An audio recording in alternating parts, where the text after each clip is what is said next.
Hey, what's up guys? This is Anthony from Anthony's Customs, and for this review we are looking at the Star Wars Black Series DARTH REVAN? Is it REVAN? I've never heard anybody pronounce it officially. I don't know how to pronounce that. I've always read it as Raven, but then I started thinking about it. Maybe it's REVAN or REVAN. I don't know. You guys can let me know if you know what his name is officially.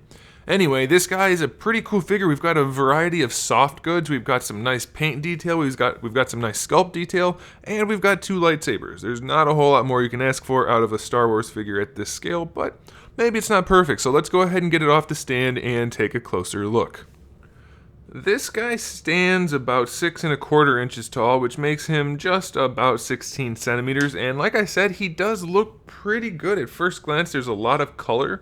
You can see we have that kind of pale bronze up against the black with some gold and red and the cloth and the other cloth and the sculpted cloth, and it's just kind of a nice looking figure, and I think they did a really good job with it.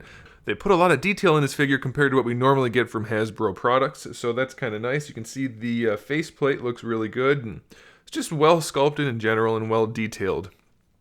The one thing I'm a little bit worried about, and I'm assuming they did this out of practicality and not out of source accuracy, is that this is supposed to be the same piece as this, if I'm correct.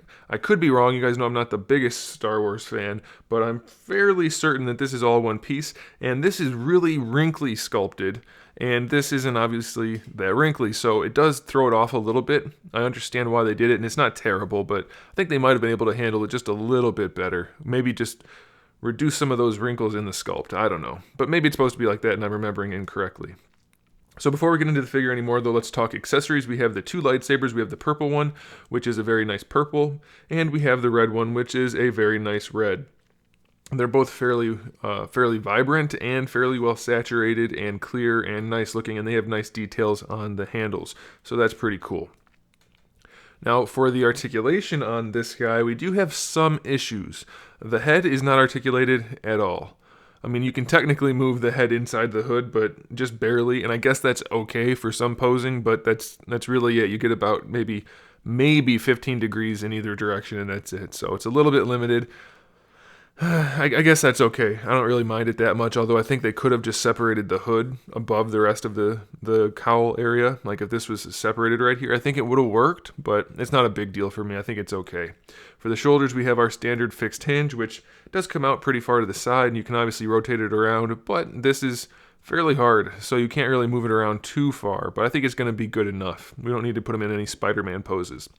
We have our bicep swivel down here in the elbow, where we also have our singular hinge, which gives us just about 90 degrees. It's not quite, but I think it's probably good enough.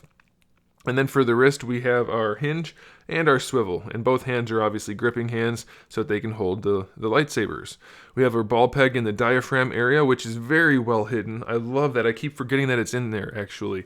Right above that black spot, we have our separation. So you have a full swivel, a little bit of lean, not a whole lot, but some. And I think that's probably going to be good enough. Considering you can't move his head that much, you don't really want to move his torso too much. Otherwise, he's not going to be looking in the right direction. So it's worth noting that.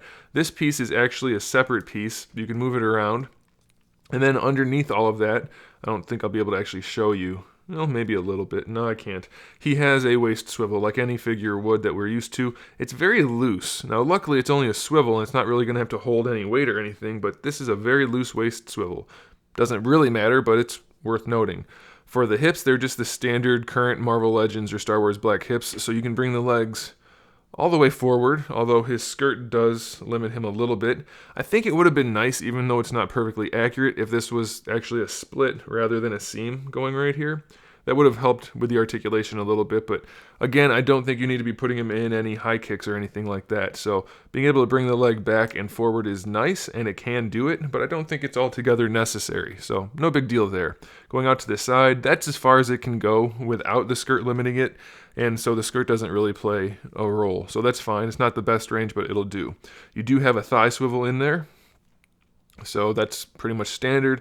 You have a double jointed knee, which works nicely. I do have to say I like the sculpt of the pants and the leg armor. It looks really good. So they didn't have to do that since it's mostly hidden, but they did. And it's well painted and it's well sculpted, so that's always nice. Then lastly, we have our ankle hinge, which isn't the best in the world. It goes fairly far forward and all the way back, but the way they put the peg in, it really throws the foot off at a weird angle, and it makes it a little bit hard for him to stand sometimes in a neutral pose, and then it's going to make it very hard for him to stand in a dynamic pose because the foot's at a really unnatural angle, so it's going to be very difficult. But it is there, so I guess that's a good thing. I don't know, it's not terrible anyway. So overall, is the figure perfect? No, it's got some issues with articulation and some maybe questionable design choices, but I don't think it's anything that's even really to worry about. I think it's a really solid figure. I love the fact that the cloth on this part of the cape is kind of like a shiny material, and down here it's a different material that's a lot more dull. I think that looks really good. It gives it a little bit of detail, and then the cape is detailed very nicely on its own with all of the tatters and everything, and then same thing for down here. There's holes in it and little tear marks, and it's very well done. It's going to be a fun figure for you guys to have, so I definitely recommend it. Do let me know about his name if you know how to pronounce it, not just if you have an estimation, because it doesn't help. So anyway, guys, there it is. I do recommend it, so I think you should probably try to track one down and pick it up. And make sure you give the video a thumbs up if you liked it. That helps me out a whole bunch. I would really appreciate it. And if you're not subscribed, you probably want to subscribe. And if you are subscribed, you want to click that little bell, because that will let you get notifications. YouTube keeps changing how subscriptions work. In fact, some people are being unsubscribed from channels. So make sure you're subscribed and make sure you click that little bell and turn on the notifications, because I have new videos up every single day. We talk about action figures, movies, TV shows, video games, all kinds of fun stuff. So make sure you come back for that. And in the meantime, keep collecting.